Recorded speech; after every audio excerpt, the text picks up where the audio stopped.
પાટણ જિલ્લાના હારીજ તાલુકામાં વહીવટી તંત્રની ગોરબેદરકારી સામે આવી। અહીં મોટા પાયે ગેરકાયદે ઈંટોના ભઠ્ઠા ચાલી રહ્યા છે, જ્યાં માસૂમ બાળકો જીવના જોખમે મજૂરી કામ કરી રહ્યા છે। સોશિયલ મીડિયા પર વાયરલ થયેલા વિડીયોમાં બાળ મજૂરીના દ્રશ્યો સ્પષ્ટ દેખાઈ રહ્યા હોવા છતાં હારીજ મામલતદાર, પોલીસ અને બાળ સુરક્ષા વિભાગ આંખ આડા કાન કરી રહ્યા હોય તેમ જણાય છે।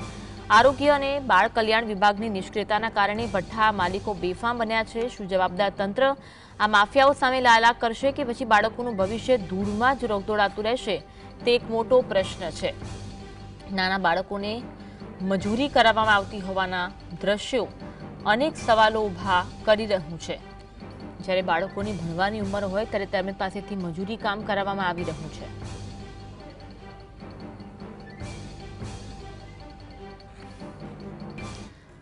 આજ અંગે વધુ વાત કરીશું। સંવાદદાતા અલ્કેશ અમારી સાથે લાઈવ જોડાયા છે। અલ્કેશ, દ્રશ્યો ખૂબ જ ચોંકાવનારા છે। બાળ મજૂરી કરવામાં આવી રહી છે અને આ દ્રશ્યો જોવા મળી રહ્યા છે તે વિરુદ્ધ કાર્યવાહી થાય તે ખૂબ જ જરૂરી છે, કારણ કે આ ભઠ્ઠા છે, ભઠ્ઠા માલિકો જાણે કે બેફામ બન્યા હોય તેવું જોવા મળી રહ્યું છે।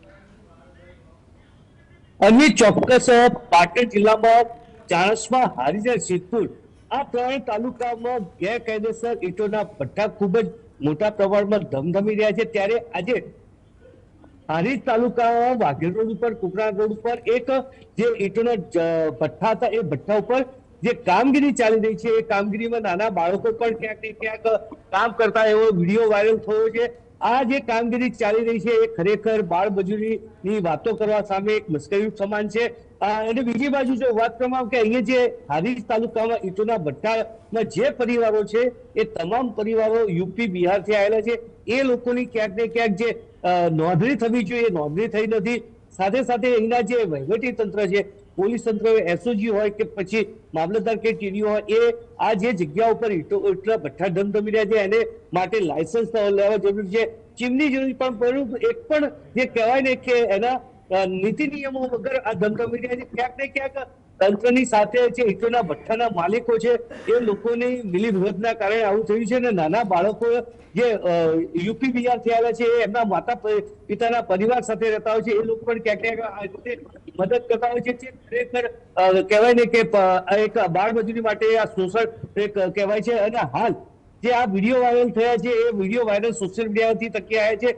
તો આ બાબતે હવે જે કહેવાય કે આજ તો રવિવાર છે, આવતીકાલે ઉઘાટન જે સોમવારે વીક કહેવાય એમાં બાળ શ્રમ કલ્યાણ અધિકારી અથવા તો જે બાળ કલ્યાણ અધિકારીના જે લોકો તપાસ કરવી જોઈએ, સાથે સાથે અહીંયા જે કઈ આ ઈંટોના ભઠ્ઠા ચાલી રહ્યા છે ક્યાંક ને ક્યાંક ગૌચરમાં ચાલી રહ્યા અથવા તો ક્યાંક પડતર ખરાબાની જગ્યામાં ચાલી રહી, કોઈ પણ નીતિ નિયમો નથી હોતું। તે ખરેખર એક ખૂબ જ કહેવાય ને કે સરકાર માટે નાવલસર બન્યું છે। ત્યારે આ જે સંપૂર્ણપણે તપાસ કરવામાં આવે અને જે કાયદેસરના છે એ લોકો પાસે પણ ક્યાંક ને ક્યાંક કેવા નિયમો આધારિત ચાલે છે એ પણ જરૂરી છે। આમ જે કહેવાની કે હારીજ તાલુકામાં અત્યારે ઈંટોના ભઠ્ઠા ધમધમાટ ચાલી રહ્યા છે।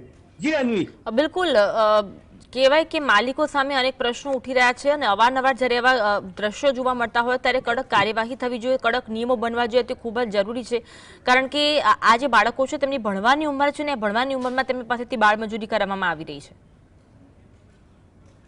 અને ચોક્કસ અહીંયા જે ઈંટોના ભઠ્ઠા ઉપર જે કામ કરી રહ્યા છે એ લગભગ ગુજરાત બહારના બિન ગુજરાતી યુપીના હોય છે। એટલે એ લોકોના બાળકોને અહીંયા જે કહેવાય ને કે આંગણવાડી મોકલવા કે ક્યાં મોકલવા એ પણ એક પ્રશ્ન છે। આમ જે પરિવારો છે એ પરિવારો હંમેશા બિન ગુજરાતી અને કોઈ નામ નોંધણી થતી નથી, એને કારણે ક્યાંક ને ક્યાંક જે પોલીસ તંત્ર છે એ પણ તપાસ કરીને આવું બધું કોઈ જે બાળકો મજૂરી કરી રહ્યા છે, નો ડાઉટ આ 2 દિવસ આપણે અહેવાલો પ્રસારિત થશે એમાં તંત્ર પગલા ભરાશે, પછી હતું એમનું એમ થઈને ઉભું રહેવું છે। આનું ચોક્કસ કોઈ નિરાકરણ નથી આવતું। બાળ મજૂરી નાબૂદી માટે આપણે ઘણા બધા કાર્યક્રમો સરકાર કરે છે, તંત્ર કરે છે, પરંતુ છેવટે ઠેરના ઠેર જે 2-3 દિવસ સુધી એની કંઈક તપાસ પાછી ફરીથી આ ચાલુ રહે છે। આ જે જીએસટીબી આ જે બાળક મજૂરી સામે જે કામ કરે એ લોકો સામે છે, બાળકો સામે કોઈ એવો આપણને નથી।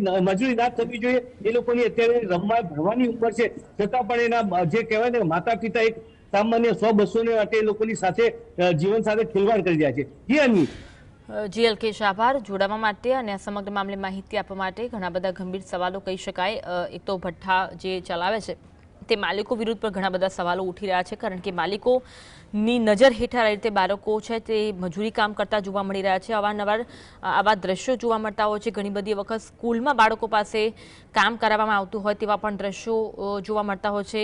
કચરો વાળવામાં આવતો હોય છે અને સાફ સફાઈ કરવામાં આવતી હોય તેવા દ્રશ્યો જોવા મળતા હોય છે. હવે આ ભઠ્ઠામાં બાળકો પાસે ખુલ્લેઆમ મજૂરી કરવામાં આવી રહી છે. બાળકોની ભણવાની ઉંમર છે, પરંતુ ભણવાની ઉંમરમાં બાળકો પાસેથી જે મજૂરી કરવામાં આવે છે તે વિરુદ્ધ કાર્યવાહી થવી જોઈએ, ખૂબ જ જરૂરી છે, કારણ કે બાળમજૂરી એ ગંભીર ગુનો માનવામાં આવે છે. હવે આવા માલિકો વિરુદ્ધ અને જે લોકોની રહેમ નજર હેઠળ આ રીતના દ્રશ્યો જોવા મળી રહ્યા છે તેમના વિરુદ્ધ કડક કાર્યવાહી થાય તેવી માંગ હાલ તો થઈ રહી છે.